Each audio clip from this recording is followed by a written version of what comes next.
this is not going to help for being able to make the bottom line, because not only do we have this now, we have food costs still going up. Now, what this law says is that people have to make this minimum wage, which will be $15 an hour, and then they have to get their tips and things on top of that as well. But the reality is, what's going to happen is that's going to cause costs to go up so much for restaurants that they're going to start getting rid of their tipped workers. They're going to be less reliant on tips. And so for people who do make a tipped wage, waiters, waitresses, bartenders, they are going to be worse. A separate law mandates a mandatory amount of sick time per year, except you should say sick time in quotes, because people could really take off work for essentially any reason that they want. They could give no notice, and there's a severe limitation. So even a business owner couldn't even say, well, are you really sick? Can I get a doctor's note? Something like that. They'd just be kind of out of luck.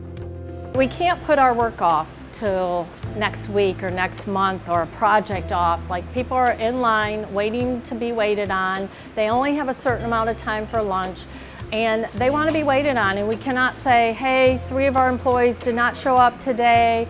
No, we don't know what's happening. Can you come back next week?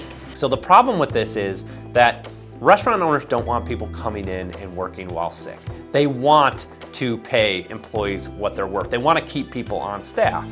But the question is, and this is what we look at from the economic perspective, is it's that saying, there ain't no such thing as a free lunch. There's always somebody has to pay for it. And so if you do something where you have this very heavily regulated structure on mandating sick leave, it's going to affect businesses differently, and small businesses in particular that maybe only have 1 or 2 staff.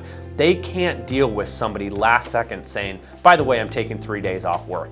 For being a running business that needs a certain amount of people for each, spot for it to smoothly run, and when you're down a person, 2 people, hey, 3 people are sick today, so we're going to use our sick leave, and we don't know where they're at. Are they all right? Are they okay? Does something happen to them? And we don't know, and you can't functionally run a business like that. There will be some employees that benefit from this. They will see higher wages and they'll get a little more flexibility, but most will not. And especially the people that we want to help, the single mothers, the lower income workers, those are precisely the people that are laid off first if businesses can't deal with this. This is a law and the legislature has to deal with it. They can change the law. So they need to figure out ways to make this more flexible on businesses. Now adding something more that we don't have to. It doesn't work.